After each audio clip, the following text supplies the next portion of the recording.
What's up, guys? So today, as you saw, the video is going to be about Posca paint markers. So don't judge me if I'm saying it wrong. Posca, I'll say Posca for the video's sake, okay? These are the America sourced ones, I think. And I'm pretty sure these are the mainly Japanese sourced ones, as you can see. There's like zero English except for Uni and Posca. So we are going to put them against the test. Yes, I have more colors here, but I'm going to try to test color for color in what I do have in this pack. And we are going to find out if there's a difference or if Japanese are better, America better. My predictions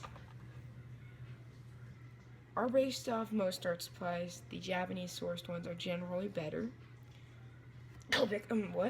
And American ones are very slightly better, very few differences. So we're gonna find it out.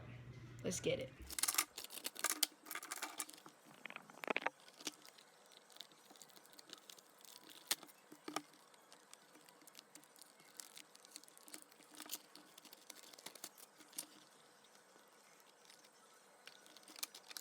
Alrighty guys, so right off the bat I can tell you that the ones from Japan are much more satisfying to open, and there's a couple cosmetic things. These have a bigger Uni logo, smaller Posca, and they're the same PC3M nib, and it's English. These have a bigger Posca, smaller Uni, with a lot of Japanese, and they're also PC3M nib. So hopefully the ink is at least as good as these, because I've been pleased with these because I've owned these for a while.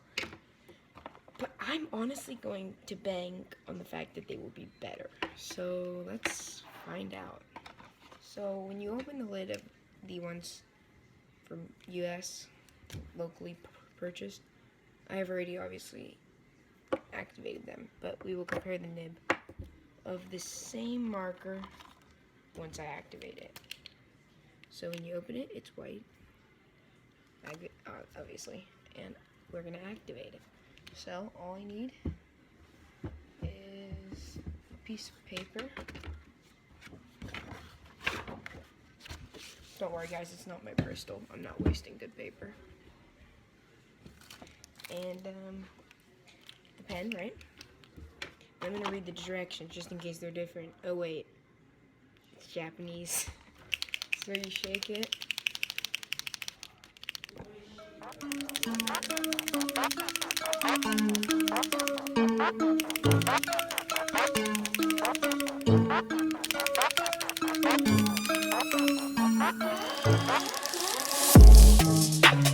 After you've shaken it very aggressively, you need to press it up and down until the ink comes out, which was much faster than the ones for America, because I remember having to take a lot of presses, and I actually started it a lot. I can tell you, without even trying the other ones, that this writes a lot finer and is a lot easier to use. Well, okay, not a lot. Could just be from use on these. So I'm gonna draw some squiggles, straight lines, dotted lines, dots, squares, and then I'm gonna write Japan, and then I'm gonna take this one, write USA, right, and then we're gonna do some squiggles. So this one writes smoother, but that just could be because I've worn them in. And here, you're gonna see the comparison. Alright, so right here we have the markers, and I have finally, after a lot of tiring shaking, activated all the markers. So now we are going to compare them. We have to get a color that is in both. So let's do, I have all of these colors in here, but I don't want to do all 8, because that would be silly. So we're going to do the less opaque ones. So yellow, black, blue, and red. These are the colors I'm going to compare.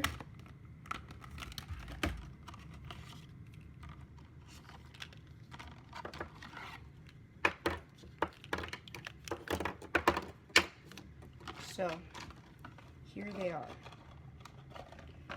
So, we're going to get trusty little fine liner. This, I guess, I picked up the Staedtler Lumo color, whatever that is. But, you get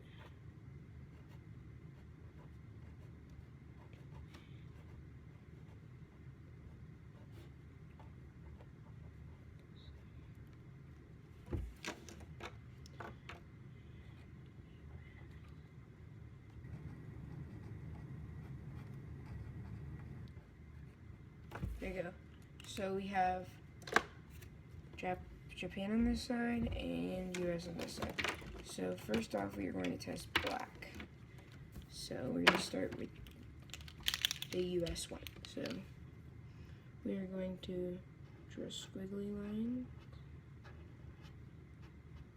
dashed lines, straight lines, dotted lines,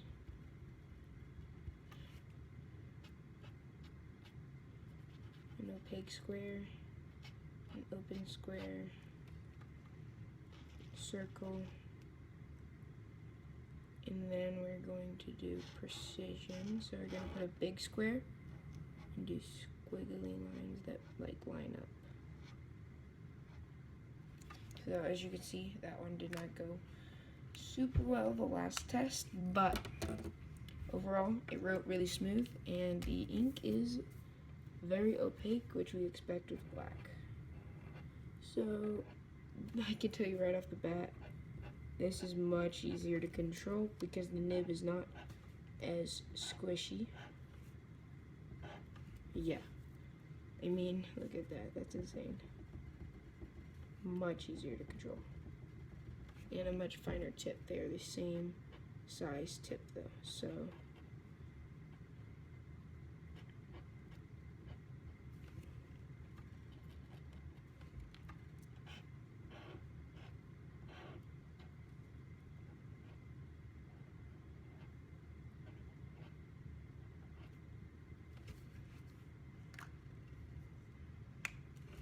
as you could see, the precision test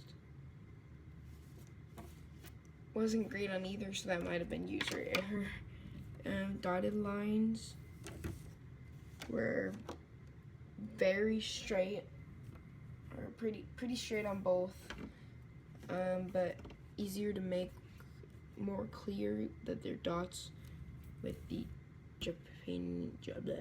Japanese ones on the left, and they was just a little thinner and easier to control because the nib was harder.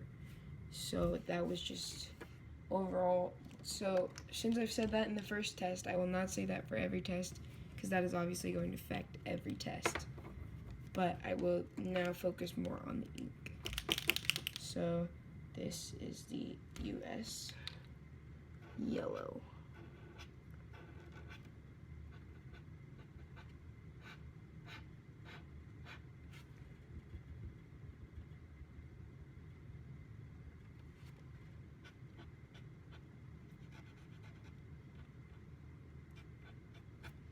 Circle and okay, so now what we're going to do is we are going to put down a tiny bit of green of each kind. So we're going to grab the green marker because I want to test this. So you're going to grab a tiny bit of green.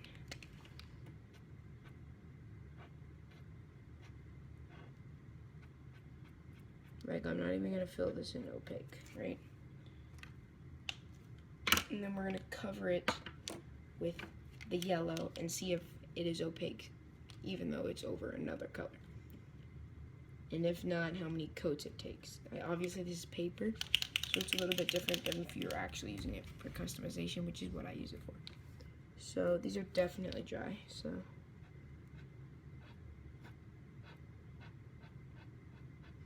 This is the thing that I was hoping the ones from Japan would deliver a lot more on, because these do not deliver on opacity, and I knew that, and that's why I was testing it. Then you have to completely clear the color before you can use it as the actual color it's intended to be. See? And like, I don't even want to test how many coats it is, because I know from experience and use, it doesn't go well. So.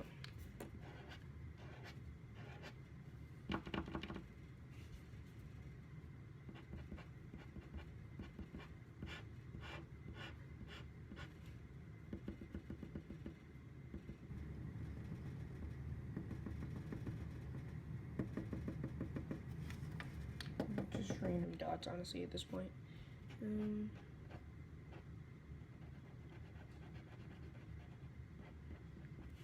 So this seems to be darker. It also seems to be messing up the page less. I don't know what that's about. Because I know they tear up paper. So we're going to put the green square down with lines going in the middle. And we're really going to dry it. Because this one is not dry yet.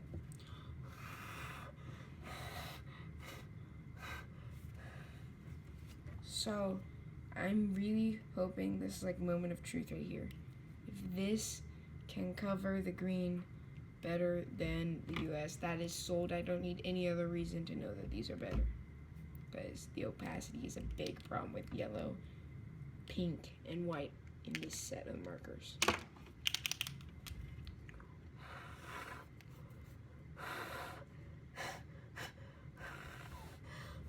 There's no way it's still wet because I'm rubbing my finger all over it.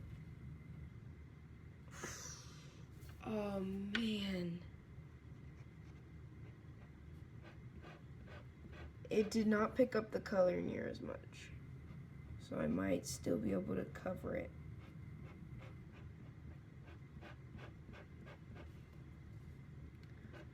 So when you're using lighter colors, you definitely have to have a page to clear your markers.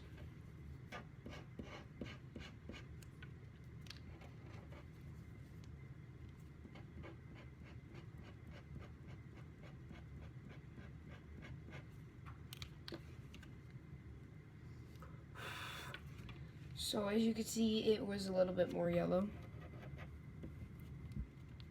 Still not great, but I mean, still a fantastic marker, I'd say. It cleared pretty well. It appears to still be on the tip, but the ink is the same color as it was at the beginning. So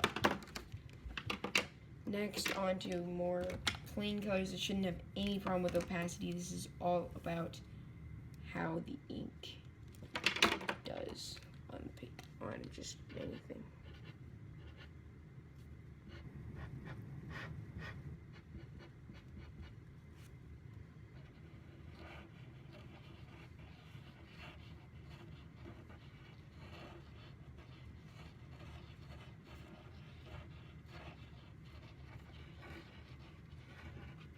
Alright, so I just tested its consistency. The ones from Japan are very consistent. I did not have any stopping. They did not seem to, they didn't stop at all. Constant flow of ink.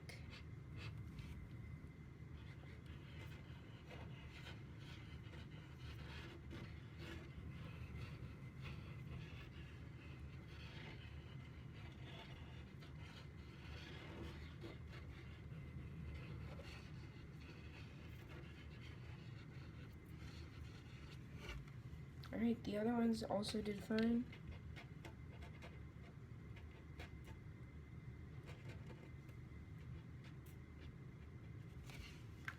Okay, so I don't even need to test the last color. As you can see, this is a lot of tests for both cameras. You can both see it.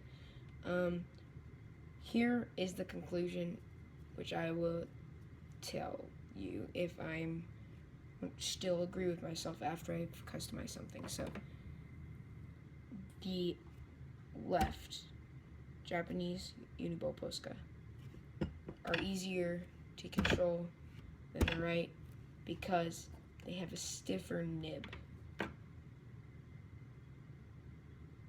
And the yellow is a tiny bit better. So now we are going to customize this watch band right here from my Apple Watch. And we have this side for the US original Posca pens, and this side we are going to use this new set of ones from the Japanese edition. So let's get going and let's get this thing looking fire and slap it on there first.